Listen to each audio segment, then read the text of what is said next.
Well, it's Writers Week in John B's, bit different to the usual, but there's a symbol of renewal and rebirth and of life back in bloom. My mum's flower garden that she set here in the backyard every year the flowers come into bloom for Writers Week especially. That was the way she timed it. So tomorrow at 2 o'clock on YouTube, we're going to give you, courtesy of the great Pixie O'Gorman, we're going to give you last year's healing session in place of the live one that should have been on this year, with a few greatest hits from the year before. Hope you can join us. Happy Writers Week, and we will be back just like the flowers and my mother's blooms here today in John B's on my dad's anniversary. But we also have another man here who's comes from North Leitrim originally, the home of hurling, and he's moved to Limerick, and I suppose Stephen, he really is he's a kind of a rock star of a poet, really and truly. We discovered him here about 2 years ago, 5 years after everyone else. But at Writers Week, he does a session here, and Pixie O'Gorman, his great friend, that's Pixie there in front, Michael Pixie O'Gorman, to give me his official title. Pixie just did a little film of him reciting one of them, not the poem he'll do later on, and not the one he's doing now. We have no idea how many hits, but it's 2 million anyway. 2 million hits for a poem is unheard of. W.B. Yeats, if he came back from the dead, wouldn't get 2 million, because most people hate poetry, to tell you the truth. And there was an old fella used to come in here called Jackie Faulkner, and he said to my dad one time, my dad was writing a poem, he said to my dad, he says, "John, poetry is bad enough without it being long." But when Stephen does his poems, the time flies. He's absolutely brilliant. No pressure now, Steve. Yeah, geez. But I know absolutely no. Stephen Murphy from Limerick and North Leitrim, and really and truly a citizen of the whole world. Off you go, buddy.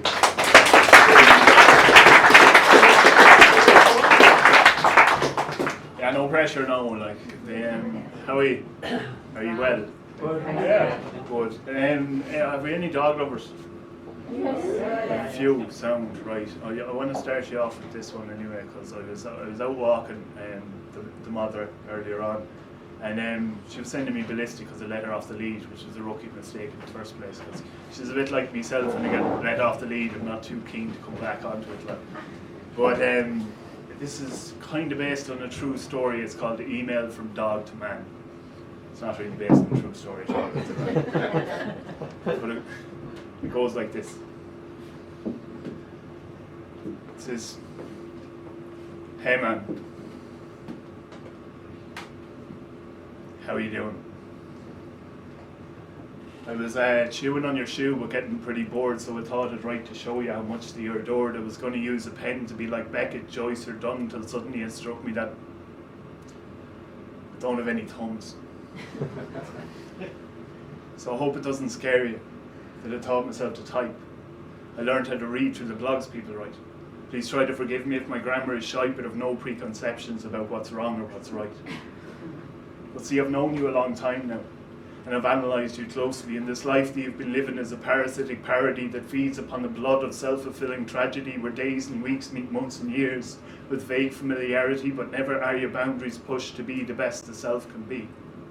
Just don't turn around in years from now and say that you remember me when all you've ever seen me as is lucid domesticity, and only in your darkest moments look to find the light in me.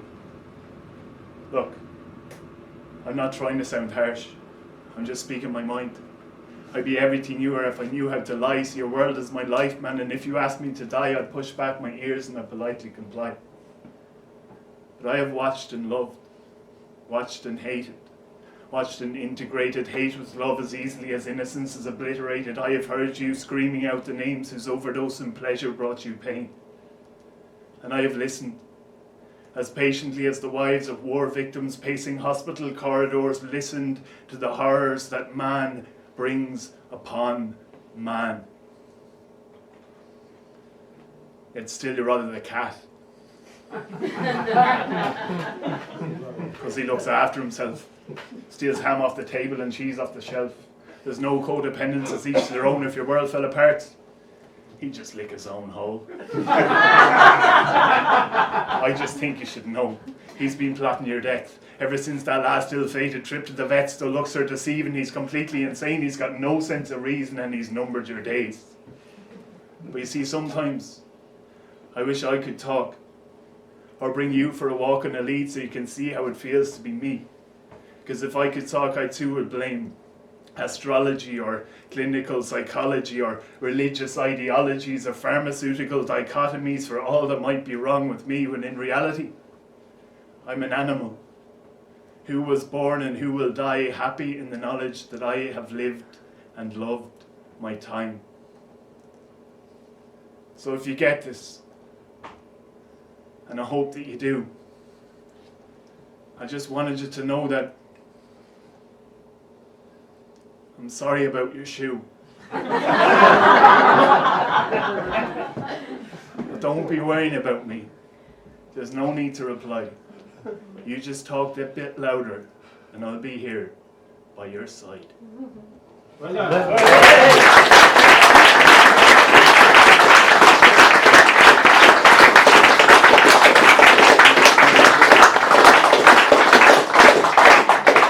I'm very honoured to be down here. I was telling Billy earlier on, like the first play that I ever saw in the theatre when I was a young fellow was Sive, so if John B and Mary are both sound, thanks very much.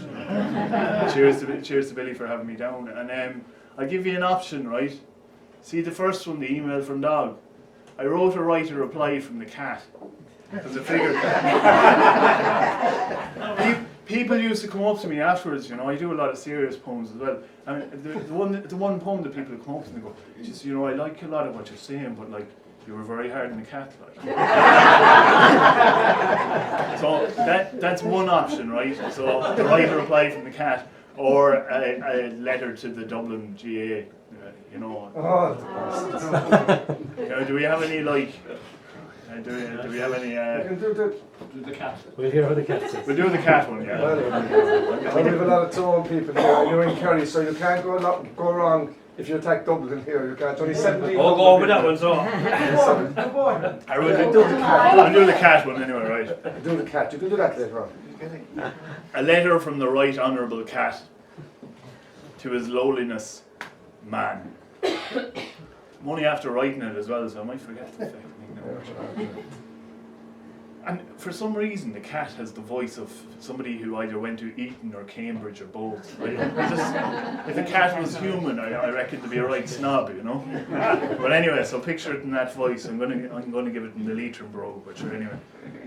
It has come to my attention through my network of connections that my character has been likened to a mix of predilections from the finer things in life, such as the glory of myself, to a murderous ill intent and a scant regard for help. And although it was some time ago, I feel that it's incumbent to reply to it in kind and thus to render it redundant, for to let such matters slide, as I'm sure you'd understand, would be damning for self-pride and a disaster for my brand. And I try my level best to be upstanding and magnanimous, but I ran it past my ethics and the findings were unanimous that shoe-obsessive creature that's been posing as your dog is a sycophantic preacher that's mistook you for a god. And I expect such adoration must be flattering at worst, but reject such assertion as both pandering and perverse, and I hope you're not insulted, for my intention's not to scorn, but I simply can't believe that you're a deity reborn. But all this is demeaning and debased, compared to the sheer volumes of the problems that I've faced as you lie asleep and dreaming in the comfort of your bed while I roam the darkest reaches of our neighbourhood instead. For I too have known you years now, though at times it has been strained. By your failings as a person I have faithfully remained, accepting, though embarrassed by your wish to call me pet, though I stand behind my fundamental loathing of the vet. For as much as I am partial to licking my own arsehole, and I may have sworn to slay you for that all too fateful day you took me to that psychopath who cut my tomhood off, I contend my poor reactions were distinctly fair enough. And I'd like to see how you would be should such roles be reversed, but suspect you may respond in a manner somehow worse than an idle threat to kill you that was little but a sound that was blown out of all proportion by that flea-infested hound. But my reasoning for writing this is not just to chastise her. I could of course find ample room with which to criticise her. I could tell you of the time that she spent laying on your bed after bathing in the mucky swamp behind the slatted shed, but to do so would degrade myself, so suffice it is to say that we are all prone to our weaknesses, though I keep mine at bay. Now my reasoning for writing, if you'll pardon the digression, is to tell you as I must that I have my own confession. You see, I've counted out the years that I have used to get here, and so far I make it 8, and as such it would appear that my time now as a mortal is resigned to that of fate, and I wanted to reach out to you before that it's too late. You see, for although I may be liberal with pointing out your flaws and testing out the fabric on the couches with my claws, I love you nonetheless, dear man, and leave you now at that, and remain your once neurotic, now content and fattened cat.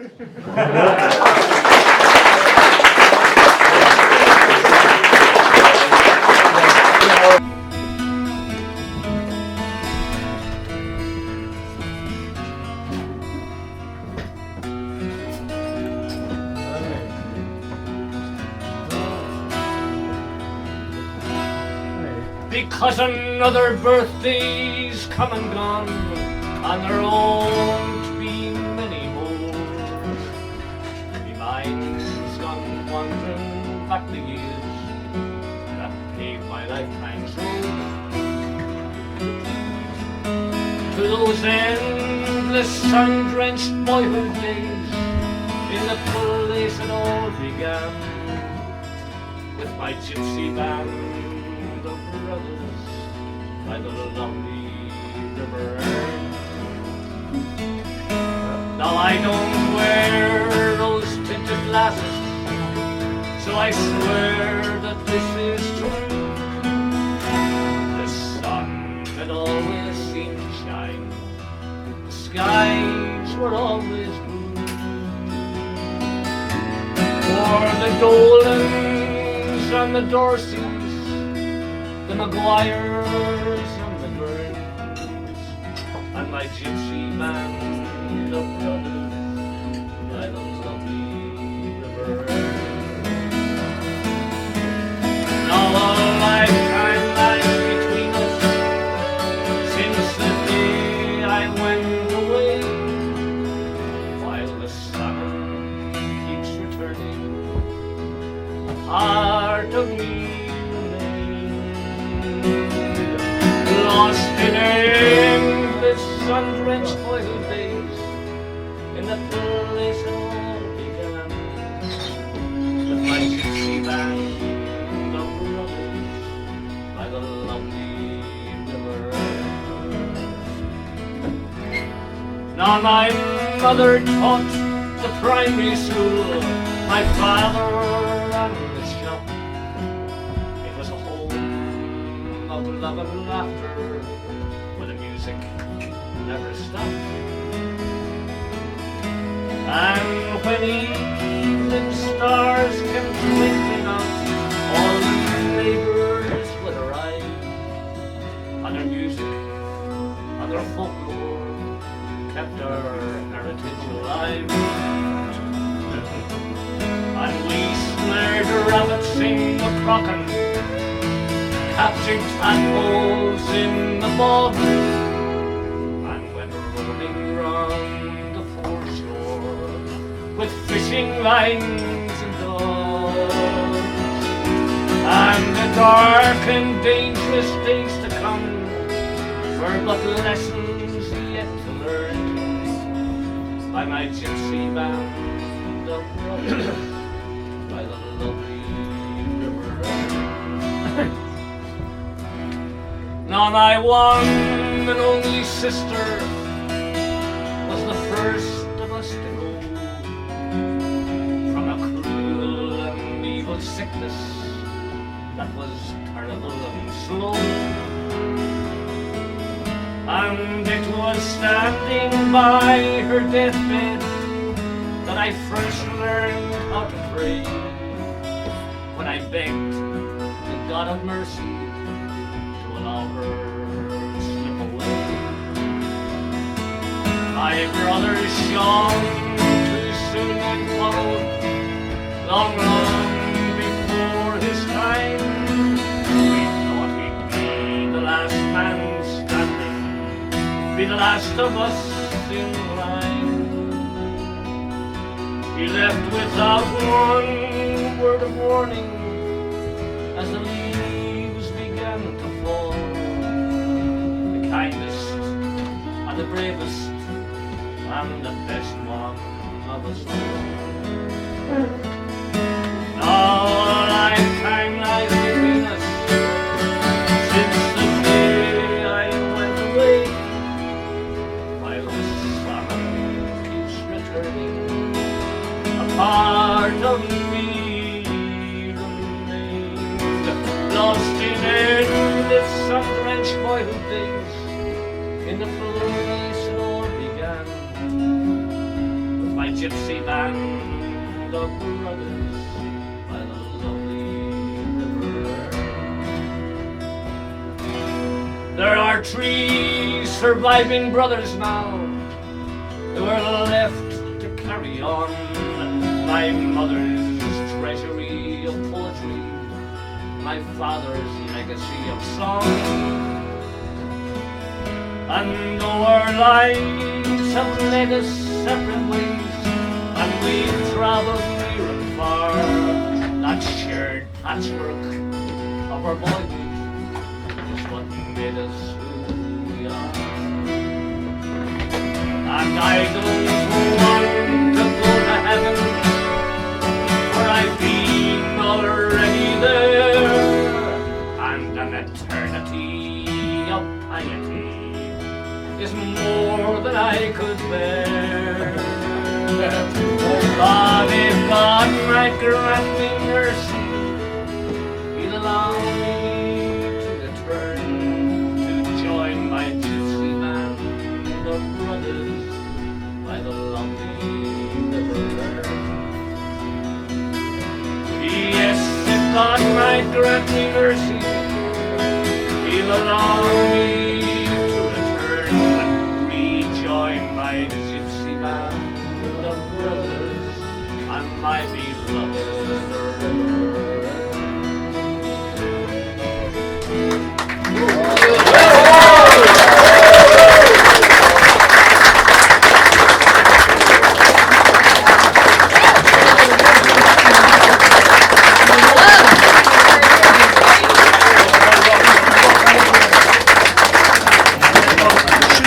Behind the newspaper, absolute point. And she's hypersensitive as well.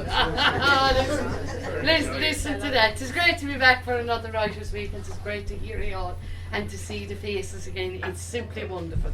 We have all sorts of nationalities, workers, we have barristers, we have lawyers, we have council workers, we have hospital workers, one's on the dole, one's up the pole, we've the whole lot of them here, so we have. And like we're used to that in Listowel anyway, and we believe. Absolutely. We're used to all the likes of that, because if you're down there near the window now and you look out, the 2-story houses there across the way from me. One, there's a gynecologist in one, and there's a genealogist living in the other one. Well, now you wouldn't want to get them 2 mixed up with an appointment, because there was one poor creature there, and she'd an appointment with the genealogist. And then she go into the gynecologist by mistake. Do you know, the plaques and the writing is very similar and the whole lot. Then she make her mistake and she went in, and when she realised like where she was, she said, but like what was written on your thing? Oh, he said gynecologist, he said the genealogist is next door. But she said it must be very similar kind of profession. Oh, he said it is, he said. It is, he said, very similar altogether, he said. A genealogist, he said. looks up the family tree. And a gynecologist looks up the family bush. But in all honesty, you're a disgrace. Look, we're here on a Sunday, and where are we? Haven't times changed? Here we are in a Sunday inside in the pub. Good God, that wouldn't happen long ago. Oh, there was a priest over our way. He used to be getting out like mad about the evils of drink. Oh my God, you could hear him roaring miles away, so you could. And another thing he used to give out about was company keeping. Any courting couple, oh, they couldn't be up against each other like that now. They'd have to let a room. He didn't want them even walking the same sides of the road. He said every courting couple should keep at least 3 feet apart. Well, that was the time, you know, we'd be out dancing and at night, and sure there wasn't much comfort, sure there wasn't long ago, there wasn't much comfort. And this couple, they were courting up against the ditch, and didn't the priest come on? Well, he hit your man a flake at the umbrella between the shoulders, and he said, didn't I tell you in all the parish that every courting couple should keep 3 feet apart? And old man looked back and he said, it will mean you, Father. He said, I'm here for the past hour and I can't get her 2 feet But you know, times have changed. I'm telling you now, there was a young lad there lately and he took a girl out to Ballybunnon. And now would you think he'd be a gentleman? A gentleman, my eye. He stopped halfway home. And you know what question he put to her at 3 o'clock in the morning? Do you know what question he put to her? How do I know? It wasn't me. I don't know, you were a guilty face about it. The question he put to her was, do you believe in the hereafter? She thought it was a queer question to be asked at hour of the morning. But she said, well, as a matter of fact, she said, I do believe in the hereafter. Well, he said, I'm glad you do. He said, because if you're not here after what I'm here after, you'll be here after I'm long gone. I suppose, like, when I'd be talking about there, like, I want to go to confessions. But talking about confessions, didn't I go down there to confessions for Easter? I went into Father Declan below, Canon Declan. Oh, he's an easy man, no one to button, no Lord. I went into Canon Declan, and you see, down I go, you see, and he do cross the thing, and I knelt down, and I said, bless me, Father. Well, I hadn't another word gone out of my mouth. When the next thing he says to me, Francis, he said, 'tis yourself. Is there many after all? And I said, good God, Father, I said, 'tis easy talk to me now, I said, but in my day half the parish were after me. Sure, I was a fine bit of stuff in my day. I remember going dancing long ago, oh God, I remember going dancing Gina Dale Hayes and the Champions. Oh. And I remember that Gina Dale Hayes and the Champions. And I remember that neon kind of light. What kind of light was it at all that they used to have? It was a kind of, it used all across your hat bras, you shine out. You know, and all the men's false teeth you showed it. And they'd be coming on, and of course I was a young slip of a girl at that time. I hadn't grown into myself at all. And they'd be saying, where were you all my life? And I was thinking, for the first half of it, I wasn't alive. And you know, this fella came on this night and he said, will you dance? And God, sure, I'd be no good at refusing any. I'd even dance with you. Well, he asked me to dance, and there we were, and you know, long boy would be trotting along, and I was lively. We were trotting along nicely down. And the next thing, do you know what he says to me? He says to me, you walk to the dance. I said, I did, says I. How did you know? Oh, he said, your shoes are all muddy. Oh, Jesus. And we walked once, waltzed on up the other side.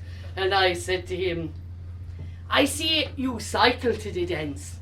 And he said, I did. He said, how did you know? I said, I can feel the bicycle pump in our pocket.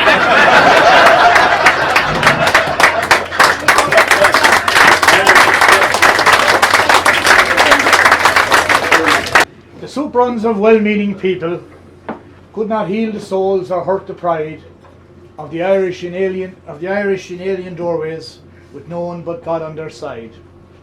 Through decades of drink and misfortune, returning was out of the frame. The streets and the hills of their homelands were but specks on an ocean of shame. Despondency, fed by resentment, ran loose like an unbroken colt, till a hero, unsung, from Tipperary, gave the conscience of Ireland a jolt. We'll bring some of them home for next Christmas, who haven't seen loved ones for years. All we need is the will and the courage, he blasted at pessimist ears.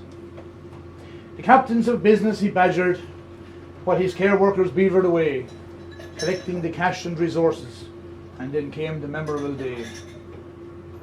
When the rescue coach left Dublin's quayside in December of '79, taking 50 glad hearts to the country, with their loved ones once more to entwine. And for the next 20 years, every Christmas, Maguire and his team would ensure that the birth of the Saviour was special for those he called blessed, the poor. And many a parent died happy, resigned to their ultimate fate, with the son or the daughter they cherished, united before 'twas too late. And the date on a gravestone in Thurles proclaims the year 99, that God gave to Seamus Maguire the reward for his mission down here.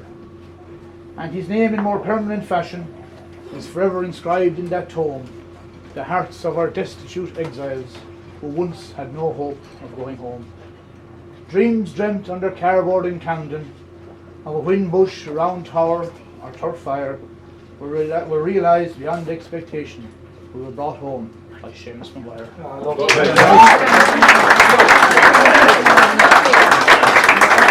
I have to say that I'm coming to the Healing Hour for 63 years. Okay, well, and I'm not joking. That was it has been the most moving first half. So emotionally touched. I've been in tears twice or 3 times, and now he calls on me to make you laugh. But people come up to me and they say, "This is in Cork now, you know." And I tell stories, and I'm generally maybe a little risque, but never blue. Ooh. And it happens to be the case that fellas will come up to me and they'll say, "Come here, I've on here now for your pad, you know, and it's a small bit on the blue side, but you'll have no problem, you can clean it up." And there's no fucking way you can possibly clean it up, you know. But anyway, so this is the story of, everybody talks these days about the thing of the law of unintended consequences. You know, a new buzzword has entered the lexicon of the English language in Ireland.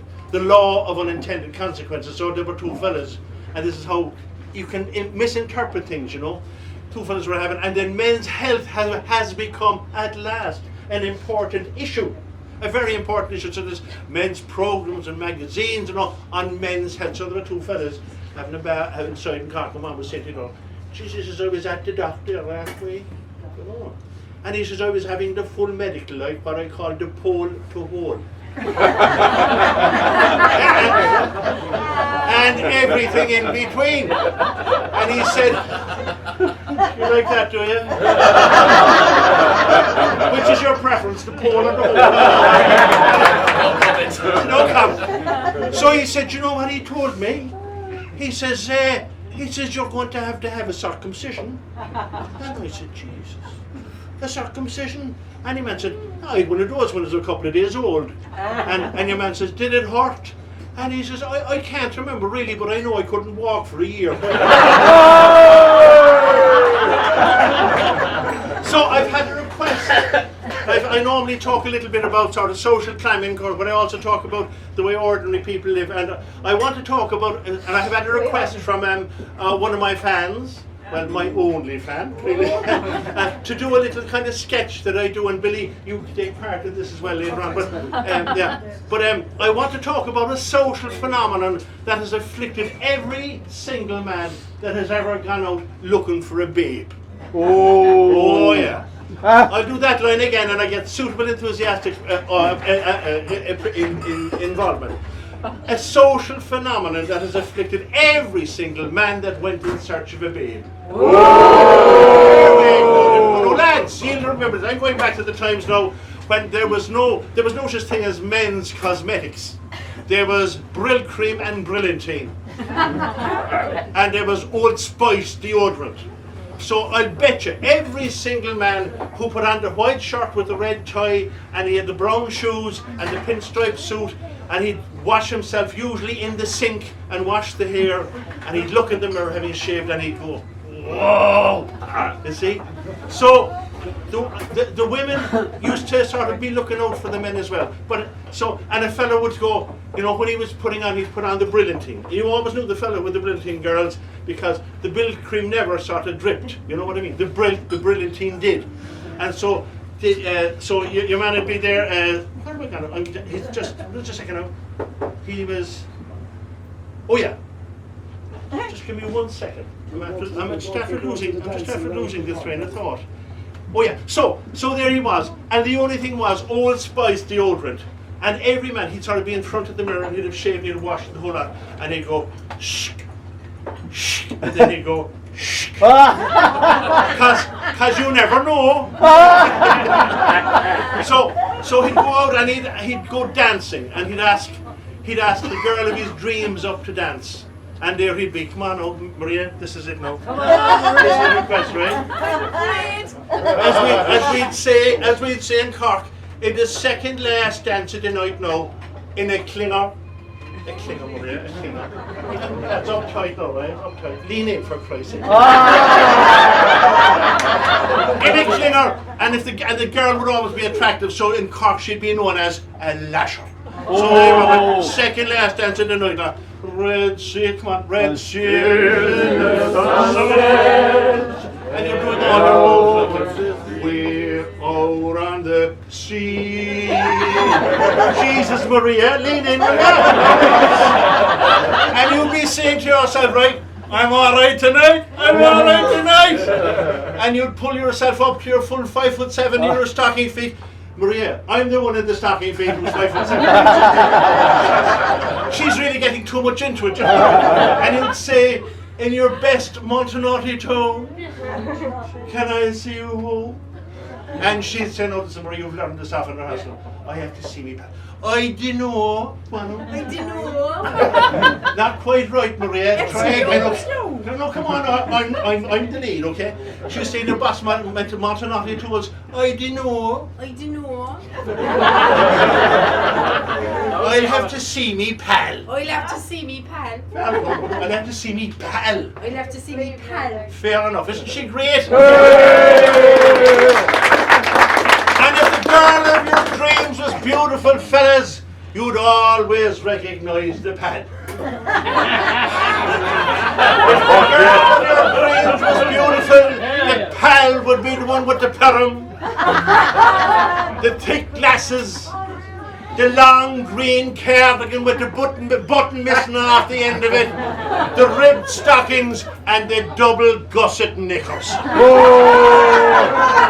In fact, Billy is so fond of me that he actually mentioned that me in relation to the double gusset knickers that I knew about them, not that I was wearing them, in an article in the Independent not so long ago. You see, what it was when I was a young fella here, Moriarty's shop is just 3 doors up, and the women, I spoke to the History Teachers Association of Ireland a few months ago. I don't know, they didn't learn much from me, but anyway. See, it was the history of Ireland was on our clothesline out the back here. What it was, Mrs. Moriarty had huge knickers. They were massive knickers. Not Mrs. Moriarty herself, she was slim, but she sold them in her shop. And they came in 2 colours, pink and blue. Yeah. And they were double gusset, Elastic top and bottom. Double gusset passion killers, and they were elasticated below the knee.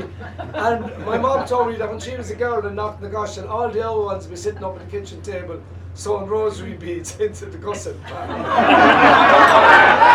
Keep away from occasions of sin. Exactly. But anyway, Mrs. Moriarty's knickers were very popular, and then as time went on, the modern women, the Irish women, used to, came on the scene. But there was a man, Morris Stack, used to come in here back in the day. Morris only died 2 or 3 years ago. He's about 95 or 6. Still mad about the ladies nearly to the day he died. And I said to Morris, was there much sex in the old days in Ireland? And Morris said, oh, Billy says, it was there all right, he says. but you nearly have to go through a draper's shop to get it.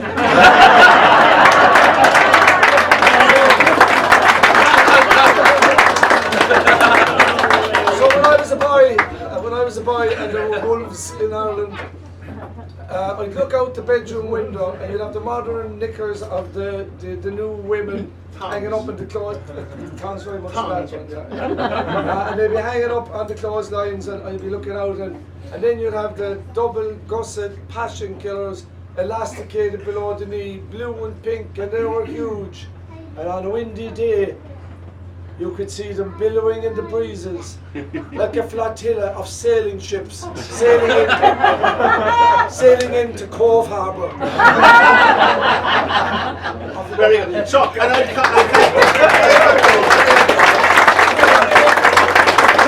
this is a small change, but it ties in perfectly with what Billy is talking about. The little story of unrequited love. And there was a fella living on the north side of the city, and he had a pigeon. He had a big pigeon loft, and his pigeon was chosen to take part in the Pigeon Olympics. Oh yeah, representing Ireland, his pigeon was represented. So they got a bus up to Cork Airport with the Balloch Street Brass and Reed Band, and they flew the pigeon out to Paris.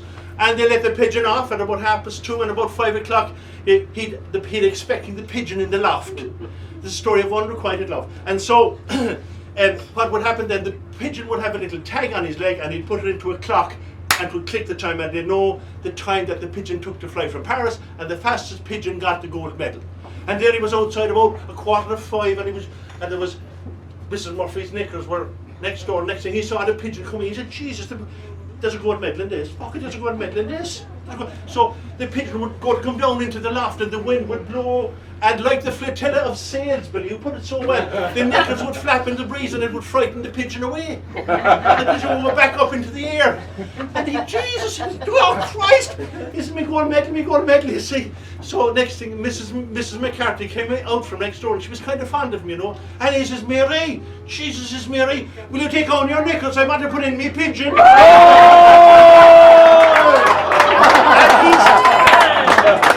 And he said, "Well, Jesus did this," and then he came out for a bucket of corn.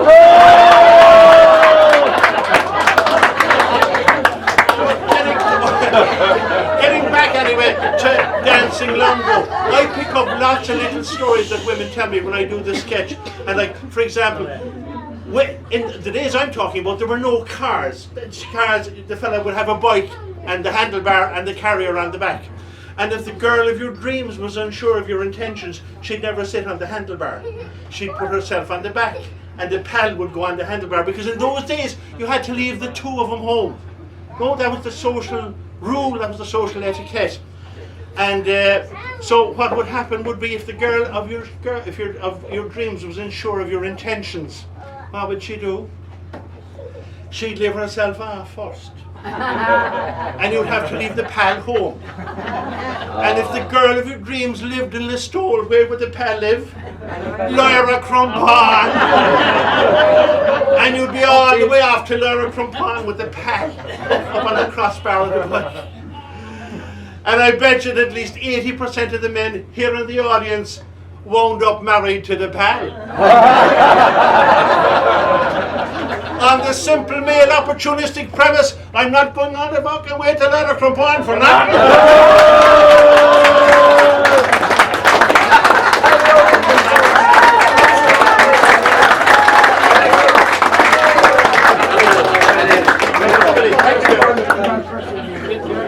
Now we have a poem coming up, and needless to say, I'm not going to read it. We're on matters cultural. I had a school teacher girlfriend once. And the wife didn't know about her. I had a school teacher girlfriend, and she nearly killed me. You'll keep doing it till you get it right.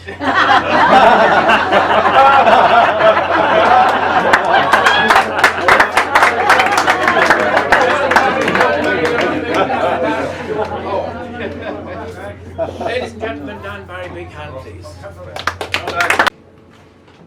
He wrote the words. And over a bottle of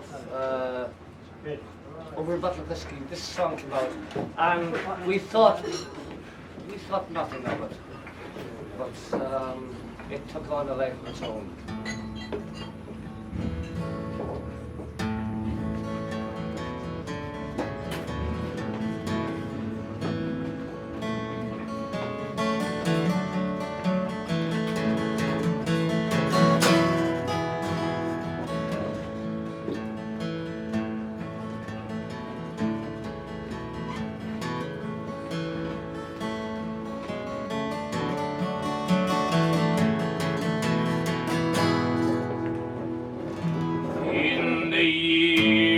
1914 on Christmas Day. On the Western Front, the guns all died away, and lying in the mud on banks of sand, we heard the Germans sing from no man's land. He had a tenor voice so clear and true.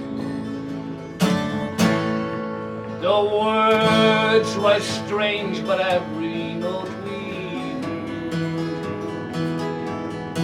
A soaring o'er the living, dead and damned. Soldiers sang of peace from no man's land. Oh, silent night, no cannon roar. A king is born of peace forevermore. All's camels bright, all brothers hand in hand. The soldiers' song of peace from no man's land. And they slowly left their trenches, we left ours.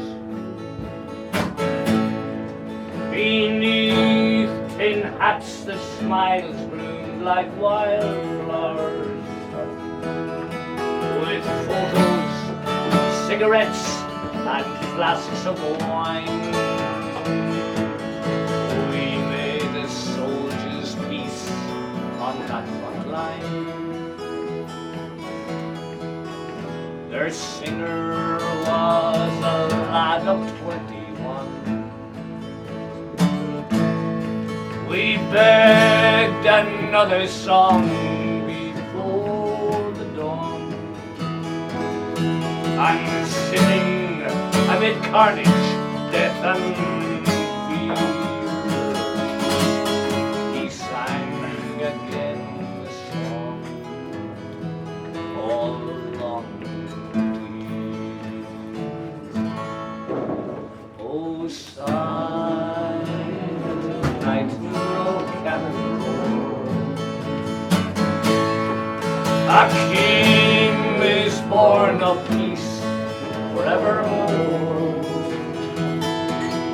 All's camels bright, all brothers hand in hand. A soldier's song of peace from no man's land. In the morning, all the guns roared in the rain, and they killed us, and we killed them again. With bayonet, bomb, and bullet, gas, and gleam, and neither them or us at all to blame. There was heavy fighting all throughout that day. For one night's peace we bloodily did pay. That night we charged, we fought them hand to hand, and I shot the little lad beside from no man's land. Oh, silent night, no cannon roar. A king is born of peace forevermore. All's camels bright, all brothers hand in hand. A soldier's song of peace from no man's land.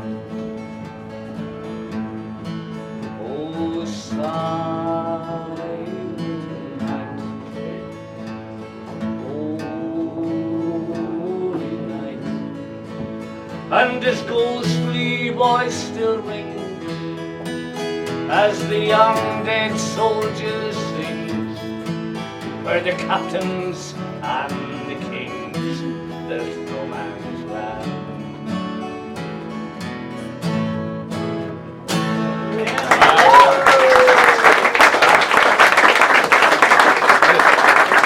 We were performing up in Cavan a couple of years back for the Flag Show, and my son came into the kitchen. He said to me, "Mom, what are you doing?" I said, "I'm writing a bit of poetry for the Flag." And he said, "Writing poetry?" He said, "You're not for real, are you?" He said, "You write poetry?" He said, "Never mind, Mom." He said, "Why don't you leave the poetry to Paul Jerk and Shane Singh and the rest of them?" He said, "Because I tell you what, Mom, you want to start rapping, Mom, you want to get on, Mom, come on, Mom." So this is Rap On, Mom. Now can you see what you really want to be when you're over 60, still dreaming in your head when you should be in bed? Now you're just taking time to guzzle back the line. Outside it's getting late and you really love a date with a smart ass pocket that you looked at like his grandmother. The kids have left the nest before and now they're back for more, and you say you need your space while they're living in your face.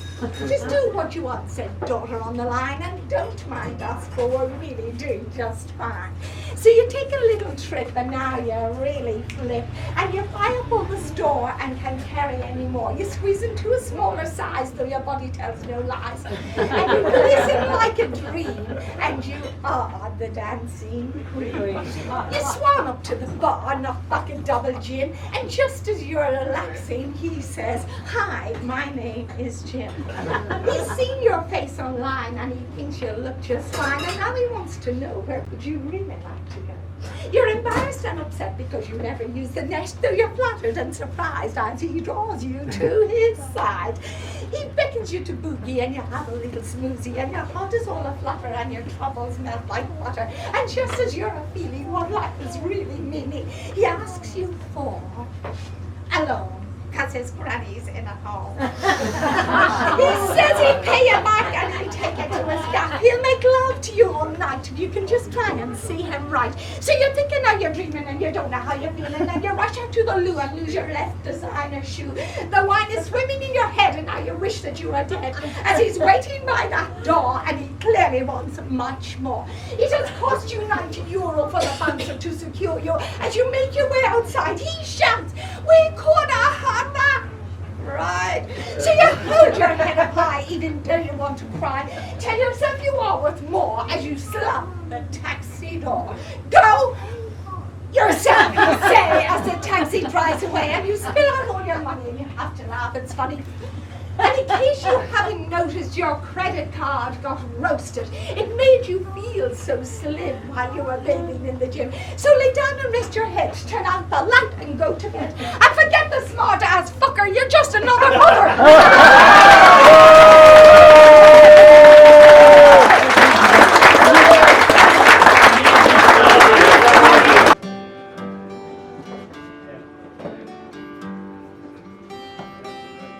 On Good Friday morning, I happened to stroll the footpath towards Derra, out west of Listowel.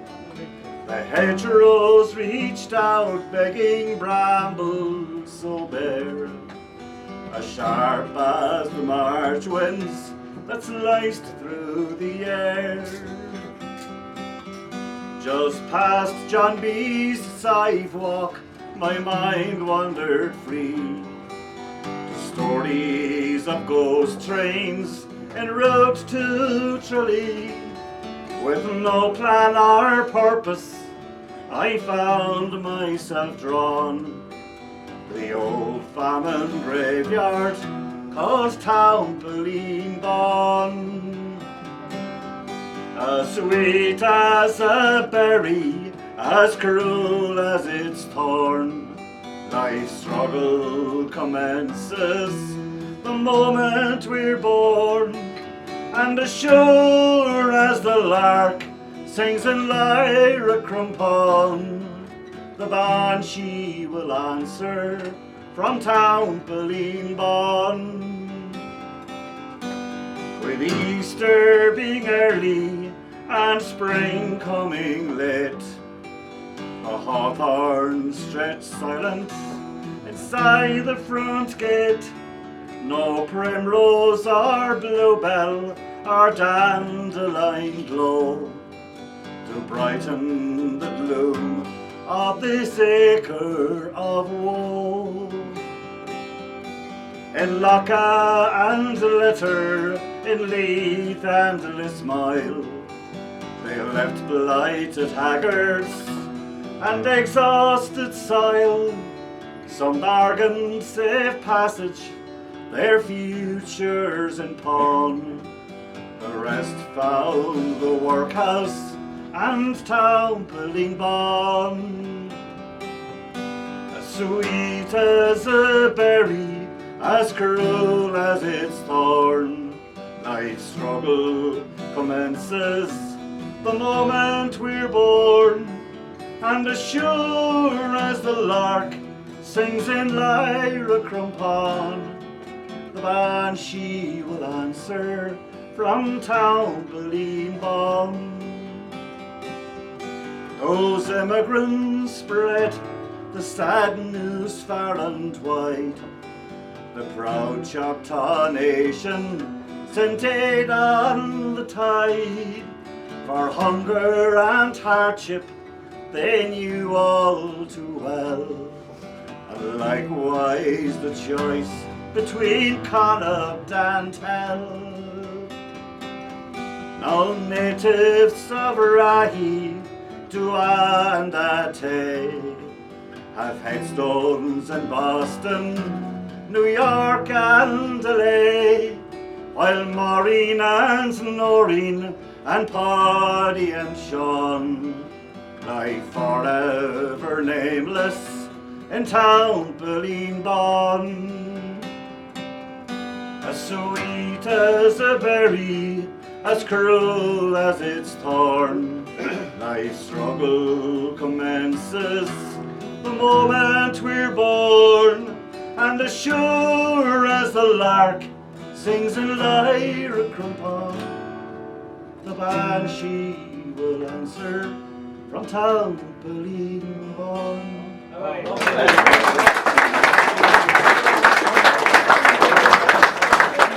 I'll tell you a story, but it might give you a shock, for it's about a double murder on a ringside dock.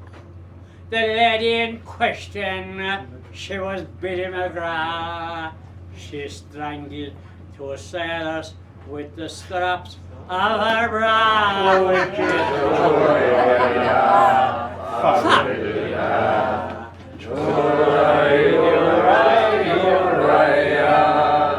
Sure, they tried to dope her with that old fun liquor, but as smart as they were, sure she just couldn't trick her. But she remembered the story she learned from her ma, and she quickly untied all the straps of her brow and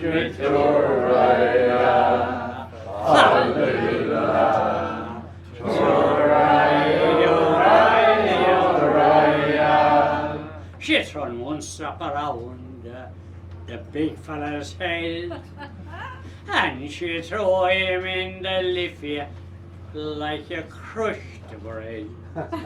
The other fella stood, he laughed, ha-ha, saw she stuffed his gob with the cups of her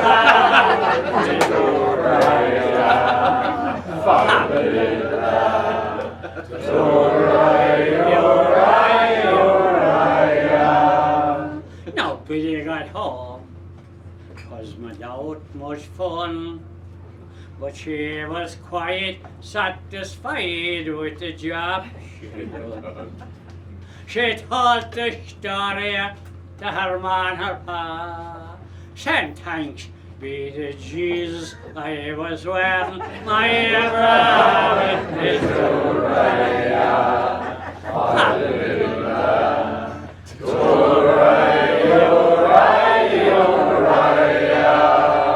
Now come on.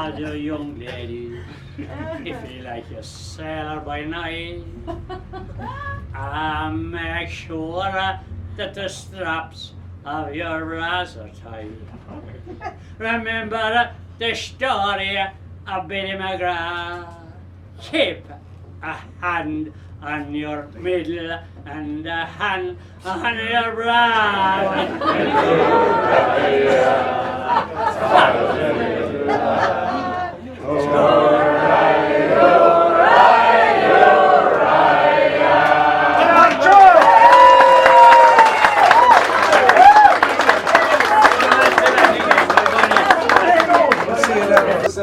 Do you know, when we were kids in the school, there was always the best boy in the class. This is he. You make up your own minds. Don't believe me. Make up your own minds.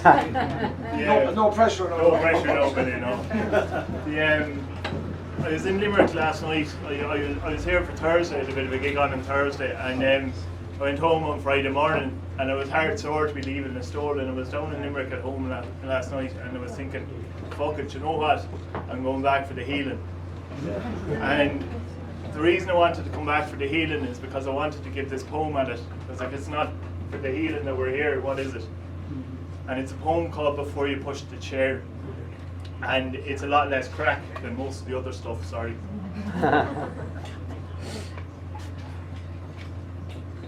And it goes like this.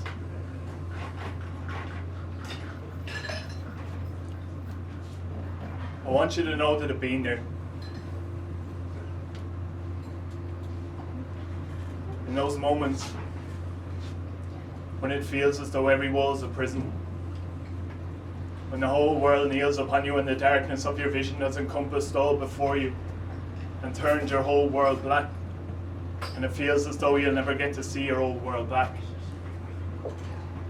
And I've been labelled with depression and branded with disease, and given the impression that for anyone who sees past this great deception that's been sold to us as fact, as a template for expression as to how we should react.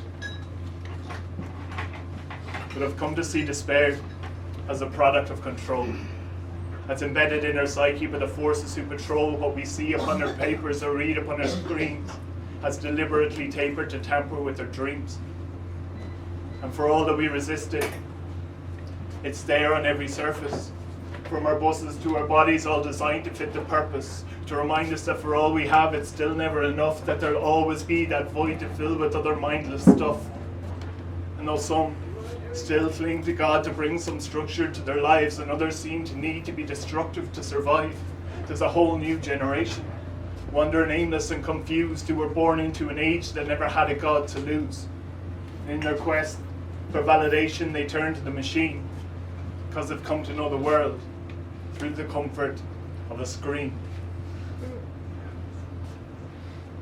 And I've seen the way we've gone from being socially adept, from a people who were strong to being totally inept, where anxiety and loneliness are living side by side, and everyone's just saving face for fear of losing pride, as the constant threat of homelessness and risk of repossession has come to manifest itself as clinical depression, so we medicate the masses just to keep them from the rope, and eradicate the last remaining evidence of hope just to sell us back the superficial versions of ourselves from the sacrificial altars of our supermarket shelves. And then tell us that a problem halved is just a problem shared, but thus a problem doubled is a problem that's been layered, because so many now despair, because to paraphrase Voltaire, they see who rules who suffers, yet still are running scared.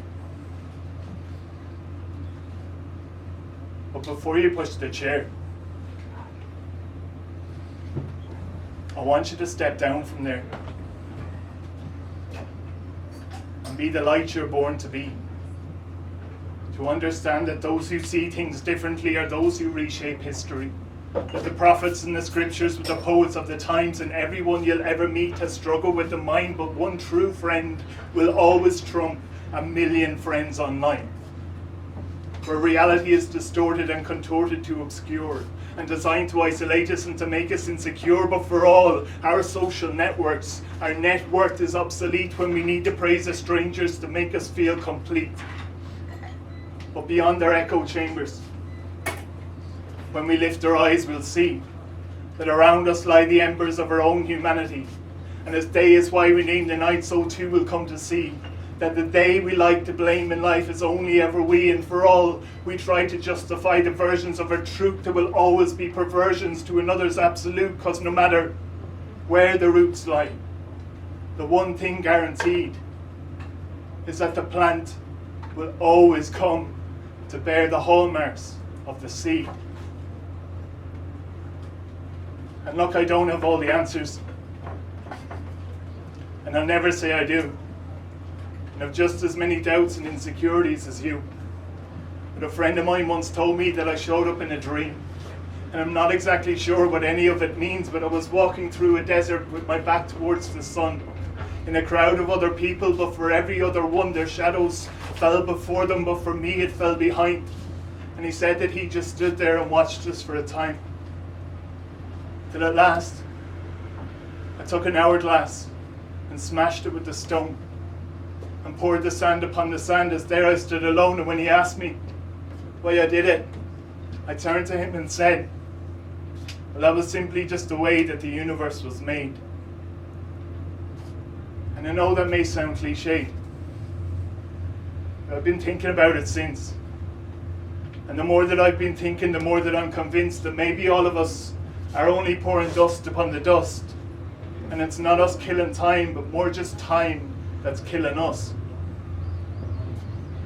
But when two people every day here now are taking their own lives, and countless many others are struggling to survive, at what point do we acknowledge that this problem's epidemic and not just a polemic as some college academic, because we're so intent on carrying this intense collective grief that we seem content to marry in their lack of self-belief to a greater sense of victimhood that always comes across as a symptom of the dogma we've adopted from the cross.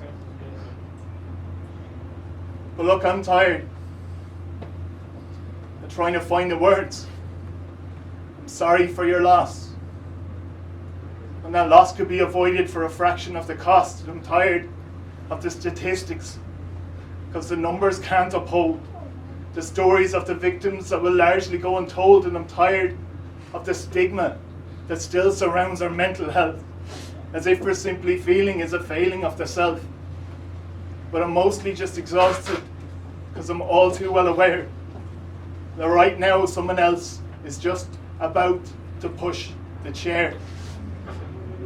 And I wish that I could tell them, for however dark their plight, that through the shelter of each other we can learn that love is light.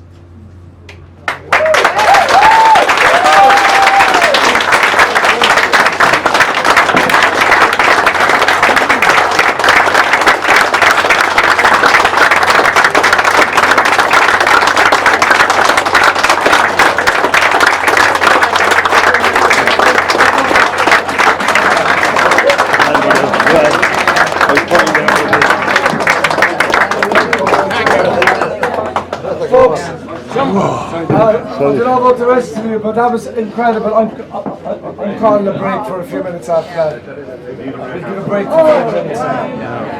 Good fun. And he's going to do a piece my dad wrote right here in this pub, and it's from one of the Letters books, I think. And it's a short story, and I won't give you the name of it, but it's about a Sunday, long, long ago. Paddy is one of the foremost interpreters of the work of John B. Keane. He's a man of immense modesty, and he has a lovely cap. Now this is a piece where we have audience interaction, and so interact. Paddy McElligott is going to do the piece now. I need a pint of water, Sally, and an empty glass for part of the sound effects. Okay, Paddy McElligott. Thank you very much. I'll want a hand, all right.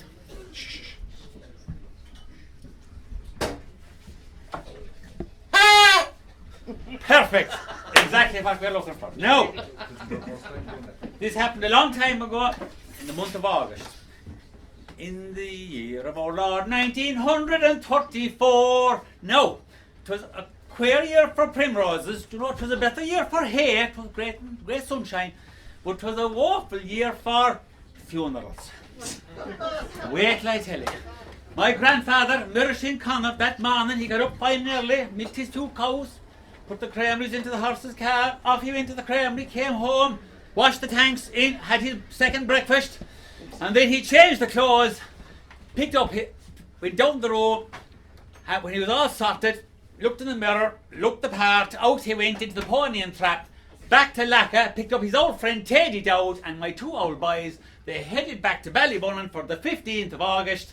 That was their lifelong pattern and what we call around here Pattern Day. Now, their first stop was Mikey Joe's the Americano. They went in there, they had a pint apiece, and that was fine. Now they put a small one inside it to keep it company, you know. And that was fine. They went from one public house to another for the whole day until they were finally ousted by the civic guard.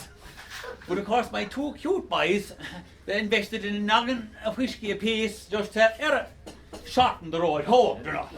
That was fine. They got back into the pony and trap anyway. They're coming down out of Ballybunnan. It was a beautiful moonlit night. They could hear an odd dog howling in the distance. No, a king is more like a young pup now, deep in all of that voice is, you know. Anyway, they could hear an odd tomcat on his prowl. There's been no woman safe in Listowel tonight, anyway. That was fine. They were going on a nice jig trot until just beside the gate graveyard, the pony stopped dead in his tracks. We didn't say the pony died, he stopped dead in his tracks.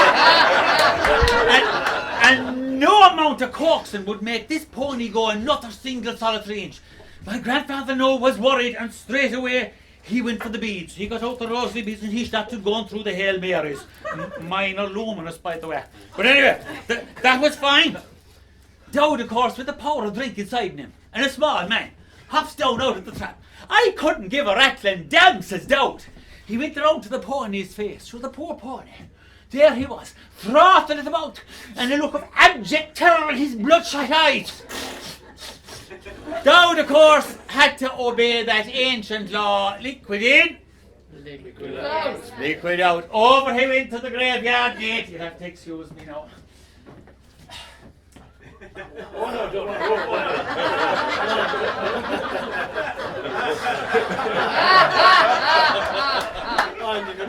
Stop where they all want to go.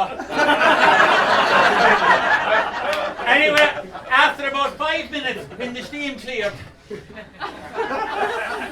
what did he see in front of his face and eyes? Only a glass of water. 2 steam. Oh, so funny. Only 2 hurling teams. Every one of them tugged out with the shorts, slippers, come on in every hand. What's wrong with you, says Dowd.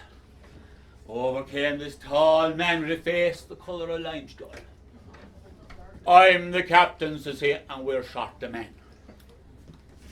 Who are the teams, says Dowd. The old parish ruled, you know. We're Ballyduff and the other crowd are Ballyborn. Hi! Jesus, says Dowd, shall I more men? My mother, God be good to her, wasn't she a Ballyduff woman? As if the captain agreed anyway. Dowd climbed in over the gate, and if he did, he took the coat off anyway, and they gave him a hurley. Well, that was fine anyway. There was the small, baldy-headed fella, and he'd a big old burnished hunting horn in his hand. He blew the horn and the game was on. Well, for the first 10 minutes, 'twas like snowballs coming into the Ballyduff square, but if it was, there was Dowd inside the square, and he laced the ball back out, away faster than it ever came in. There wasn't only another 5 minutes gone when over comes the ref with the book out anyway. Oh, yeah, it was a very serious one. Dowd, abusive language and dirty play in general, you know. He was like the ref today, very fond of the book, you know. That was fine anyway. Half time came and went. My grandfather, he said, to some of the finest hurling he ever saw in his entire life. There were these forms up and down on the wall, and they're jumping up and down, and they're roaring on their own team as best they could. Next thing anyway, 10 minutes to go, and this melee broke out in the middle of the field. Oh, the sound of the clash of the ashen old dirty skulls. Next thing anyway, 2 minutes to go, and Dowd won possession, and with a savage drunken yell, the ball poised in the base of his hurley, he started cutting through the Ballyborn players like a sight through a switchgrass. Honest to God, he was darting like a trout, bounding like a stag. He was cutting across great bounds at breakneck speed, and the entire Ballyborn team at his heels like a pack of hungry hounds. Next thing, skipped and crosses, breakneck speed they are! On landed atop of a tombstone. The ref blew the horn. A free to Dowd. Dowd, of course, felt the liquid flowing down on his leg. His first thought was for the noggin of whiskey. He puts down his hand. "'Tis all right, lads," to say. "'Tis only blood." At that, he takes out the noggin and he polishes it off. And like any true Ballyduff player, he fires the empty bottle at the Ballyborn goalie. He missed. And like any true referee, saw nothing.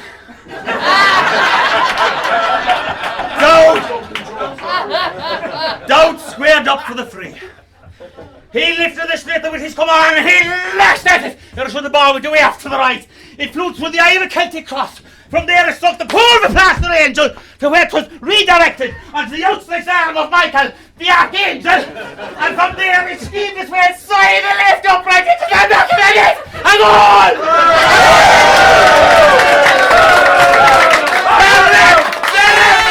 The ref blew the horn. The game was over. Dowd was after putting Ballyduff into the next round of the West Munster Graveyard Cup. They hoisted Dowd onto their shoulders and they trotted him around the four corners of the graveyard. 3 cheers for Dowd. Hip hip! Hip hip! Hip hip!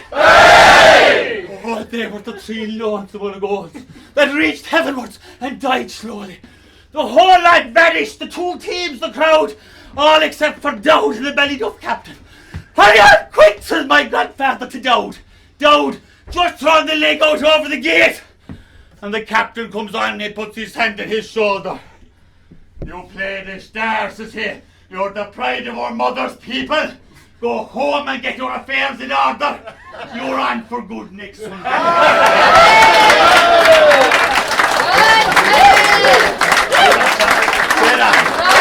Thank you very much. A marvellous referee. But anyway, Laura is going to sing a song for us. I don't know what it is, but she's won all kinds of competitions and everything. She's just an absolute star. Laura.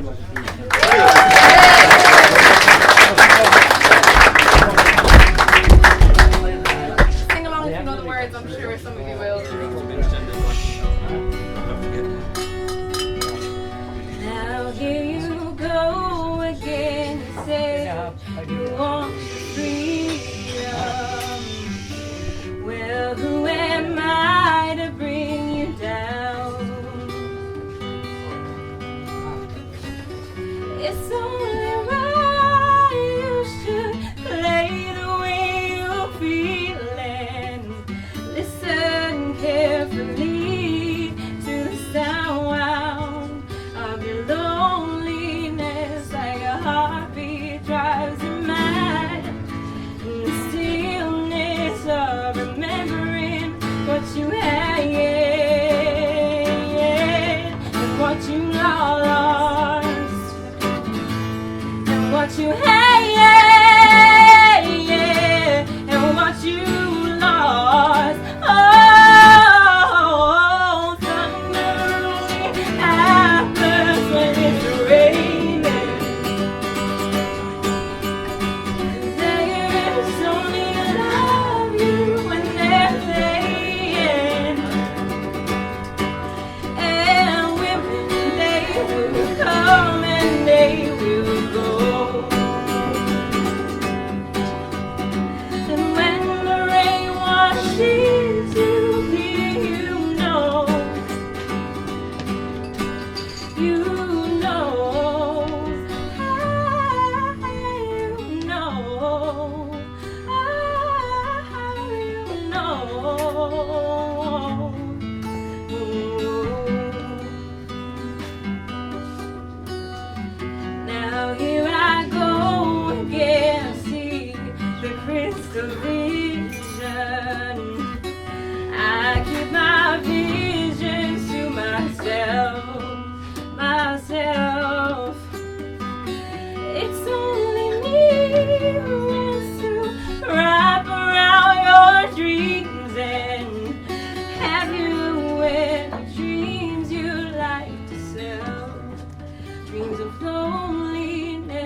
what you had,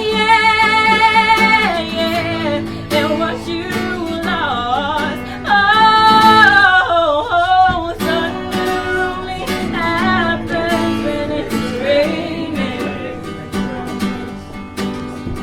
Tigers only love you when they're playing, and when they will come and they will go. When the rain washes you clear, you know, you know, you know,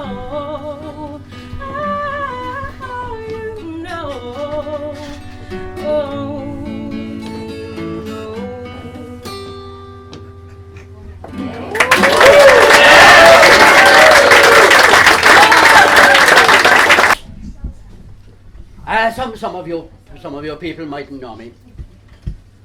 My name is John Joe Kelly. I've been single most of my life. All I ever wanted was a bit of comfort, some money, and a wife. But my prayers were never answered, and food got in the way. When I stood on the weighing scales, I should say they were like a taximeter driving higher from day to day. Now I must tell you how my story started. There was this slimming program on RTE, and I was broken-hearted. Do you see my woman? She left me for another bloke. He had lots of money, sure. I couldn't help and broke.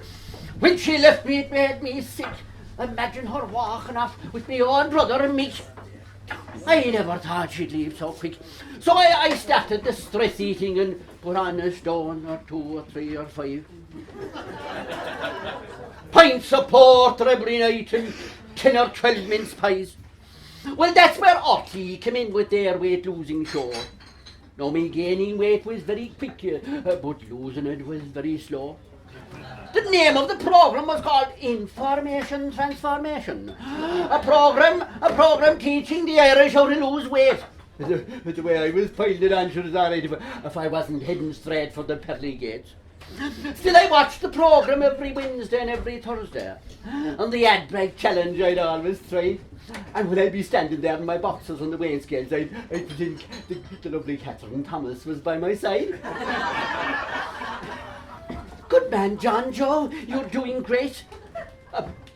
By now, you must have lost the whole baby's body weight. I do squats and push-ups and more, and you're after 1 or 2, should I be flat out on the floor? This slimming regime I could not contain, so the pints and the pies came back again. And until one day, the Junior B Hurling Championship was about to begin. The local club were short to numbers, they were looking for a back. One of them says to me, "John Joe, you're a strong man, you'd have him on the rack." Well, I failed at corner forward and I failed at corner back. To say I was such an old idiot on the field in the slim chance of I ever getting the ball, so I'd always want to give it back. I was left in the sideline. Didn't we reach the 87 final? They said they'd try me in the goals. Only we were beaten 5 points to 12 goals. Well, the hurling season was over and the walking season had just begun. I was doing so well at the walk and I was even starting to run. Went into church one Sunday, met all the neighbours there. Some were throwing sideways glances and more just stopped to stare. There was no doubt about it. I was creating quite a stir. The widow Maloney smiled and nodded, but I didn't look at her. As I left the church that Sunday, the rumours there ran rife. That John Joe Kelly, he's like a new man. He must be looking for a wife. As I went out the gate, the stories they unfurled. Was I thinking of taking on a go on Ireland's fittest family to take on the bold Davy Fitzgerald? But the comments weren't always good ones. The spinster Ballyryan, she said she'd seen me at the doctor's and she knew that I was dying. But their comments didn't phrase me. I proceeded with my plan. Sure, I could feel my health improving with every mile I ran. With my newfound confidence, I made myself a promise that I'd end up one day on that programme with the gorgeous Catherine Thomas. So I donned my Nike shoes, my hurling togs and vest, and I decided I'd head for Dublin in order to complete my quest. As I ran up through the Midlands, the locals lined the route. There goes the gallant John Joe in his high-vis running suit. After a few days I reached Dublin and I headed for Montrose. I could feel my body tingle from my head down to my toes. Catherine had heard my story and she met me at the door. Oh, the moment that I saw her, should my spirit steadied sore. Seeing Catherine there before me filled me with elation. Catherine, I said, put me on information transformation. She quickly eyed me up and down and slowly shook her head. And as the tears came to my eyes, these words at last she said, as for information transformation, I'm afraid the answer is no. Do you see, John Joe, you're much too fit to go on that show. But if you don't mind my approach, I would just love to bring you home with me to be my personal fitness coach. Now there's my story, and sure there's no more to be said on it. That's how Catherine and myself ended up in bed.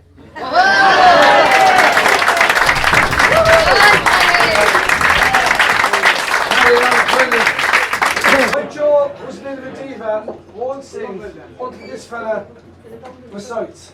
So look, it's like managing a Premiership football team. It's full of, look, sorry, no beginners.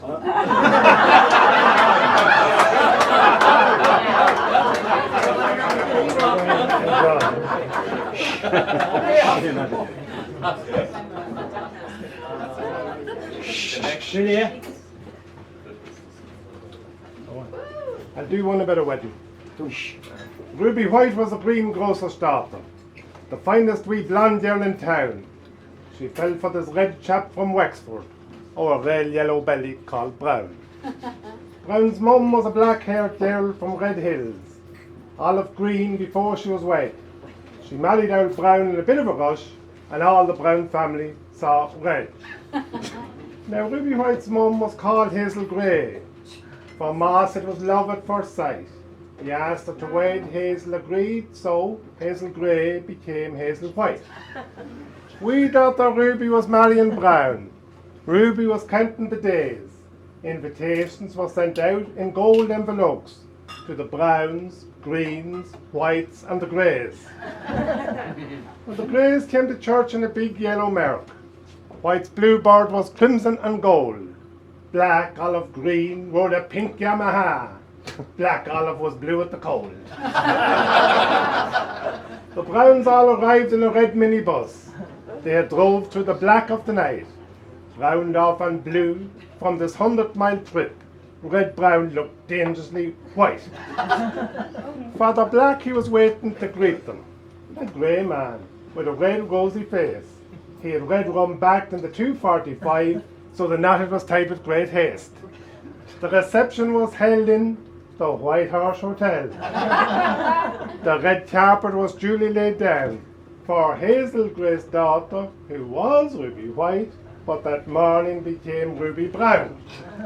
Amber Brown was wearing a lovely cream dress. From her sister in green ore it came, but her pink face turned green with envy, for young Scarlet Grey wore the same. Soon the meal and the speeches had ended. Moss White went up to the bar. Moss White was Ruby Brown's father, so he blew the whole party ajar. Well, Red Brown had a pint of the black stuff. Olive Green had a brandy and red. Hazel Grey took a small drop of orange because the red wine had gone to her head. Poppy White had a black and white whiskey with a can of Red Bull on the side. Father Black and Jed Green had a drop of Blue Nun, and so had Ruby the bride. Emerald Green had a vodka and lemon. Chalky White called for rum and black. Scarlet Grey took a gin and orange, and then smoked a silk purple out the back. Mary Black and her band were hired for the day. Red Brown took Ruby to dance. Miss Black sang, the white cliffs of Dover, Blue Moon, and the green fields of France. Hazel Gray and Jed Green were up dancing. How the funniest thing ever seen. Jed Green was wearing a rented grey suit, while Hazel Gray was all dressed in green. Well, black, olive green, she got loaded. She danced by herself round the floor. Miss Black sang Red River Valley. Black Olive was roaring for more. She done cartwheels and steps off the can. But her pink knickers she must have forgot. Old Hazel Gray shouted, all turn away. I'll white reckon Black Matt saw the lot. Moss White was wobbling his way across the floor with 6 black pints on a tray. He tripped on Olive Green's lilac handbag and spilt the black pints on old Gray. Well, Gray saw red and used very blue language. Not nice names he called Mossy White. White told Gray he was yellow because he wouldn't go outside to fight. Well, an off-duty copper came on the scene. On Black Bush and Red Bull she was high. She told White and Gray if she got pink champagne, she might just turn a blind eye. Well, the White Horse Hotel account was now in the black, for the party it lasted for days. They took in lots of greenbacks and silver from the browns, greens, whites and the greys. 1 year has gone by since the wedding. There's a ginger baby girl on the scene. And we're all trying to fathom out just who she looks like. Is she a brown, grey, white, or a green?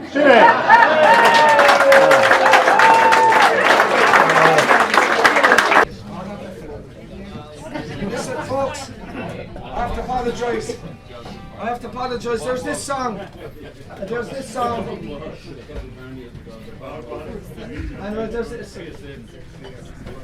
Folks, there's this song that John does, and he's getting paid a fortune by Board and More to do it. So. Look, I'm really, he's getting paid a lot more than he's getting here today, which is. I just think, look, for my sake, will you just humour him and go along with it? Okay.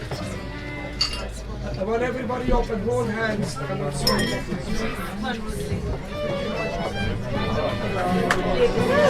daughter's wedding.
didn't earn it too good, Mary.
Yeah, okay.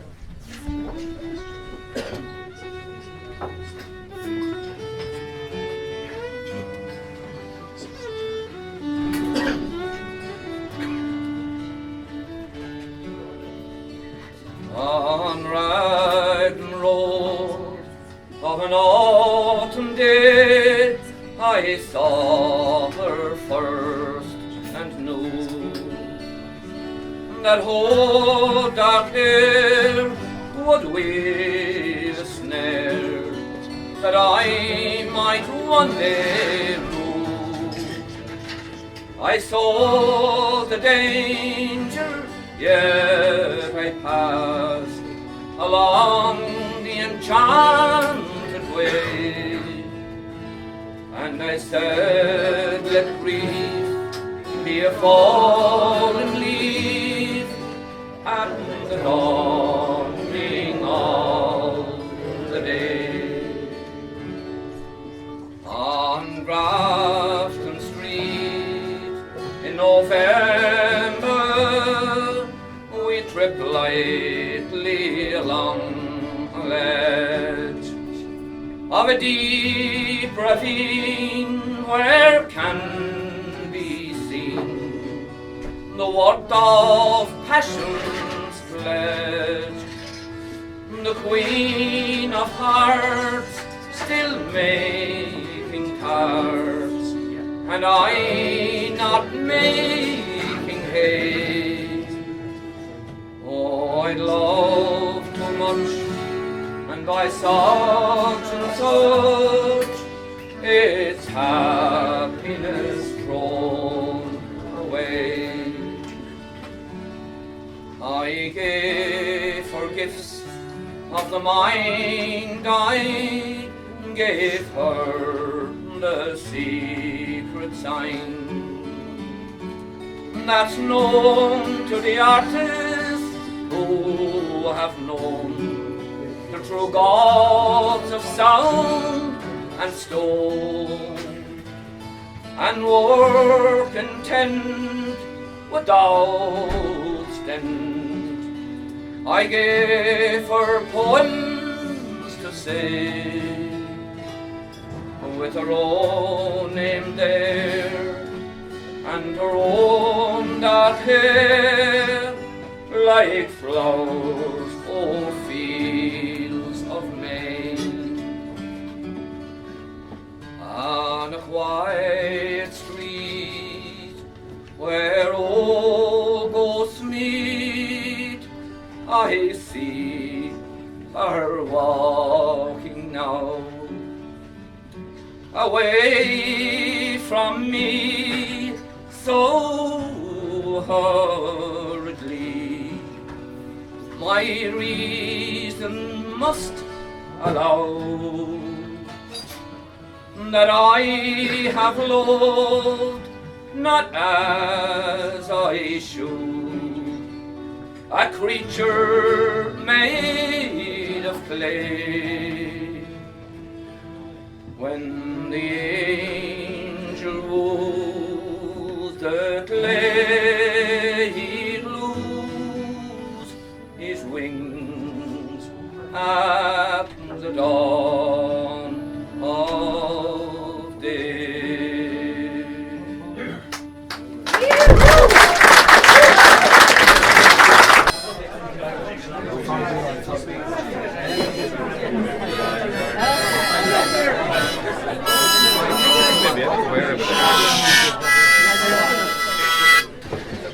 Folks, John Sheehan had a very significant birthday recently. He got the bus pass. And even though the family were from West Limerick, he's a dub, so it took him 13 years to figure out that he was entitled to it. But he was 80, amazingly. So the Strauss of Ireland, we have a special birthday party, a specially commissioned Swiss roll, which was baked in Deal Bakeries in West Limerick. So we brought a bit of Switzerland to West Limerick, and we're back here again. And John, what can we say? You said it all. There's a song we always sing at birthdays in John B's. It's a quirky little song. You all know the words. Happy birthday to you. Happy birthday to you. Happy birthday, dear John. Happy birthday to you. He's a jolly good fellow, for he's a jolly good fellow, for he's a jolly good fellow. And so say all of us, and so say all of us, and so say all of us. For he's a jolly good fellow, for he's a jolly good fellow, for he's a jolly good fellow. And so say all of us. Do you mind me asking, John? And easy, have you enough wind left to blow out? I was going to have a bellows. Do your best. Thank you. Oh, my little son, and I will tell you what it is. Undress yourself and get out of bed, and a tale I'll tell to you. It's all about your daddies, and yourself in the sea. For he's had to roam far away from home, away from here. And remember, laddie, he's still your lad, and he'll soon be home to stay. For a week or two with me and you, when he's built his home to live. And when you fall and hurt yourself, or get a feeling bad, it isn't any good to go running for your dad.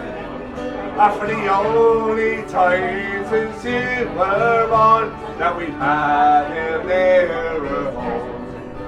I was out of the job, he hadn't had one, he was sailing on the bridge. I remember that he's still your dad, and he'll soon be home to stay. For a week or two with me and you, when he's built the whole time. And when you fall and hurt yourself, forget the feeling bad. It isn't any good to go running for your dad. For the only time since you were born, we've had him there at home. He was out of a job, he hadn't a job, he was sailing on the bridge. And remember, laddie, he's still your lad, and he'll still be home to stay. For a week or two with me and you, when he's built the motorway. No sure we like your daddy here. No sure that would be fine. Now we have him nearer home, and have had him all the time. But beggars can't be choosers, and we have to bear our load. Sure we need the money your daddy earns when he's working on the road. I remember that he's still gonna, and he'll soon be home to stay for a week or two with me and you when he's moved the motorways. I should have looked up for a trail. Thank you very much.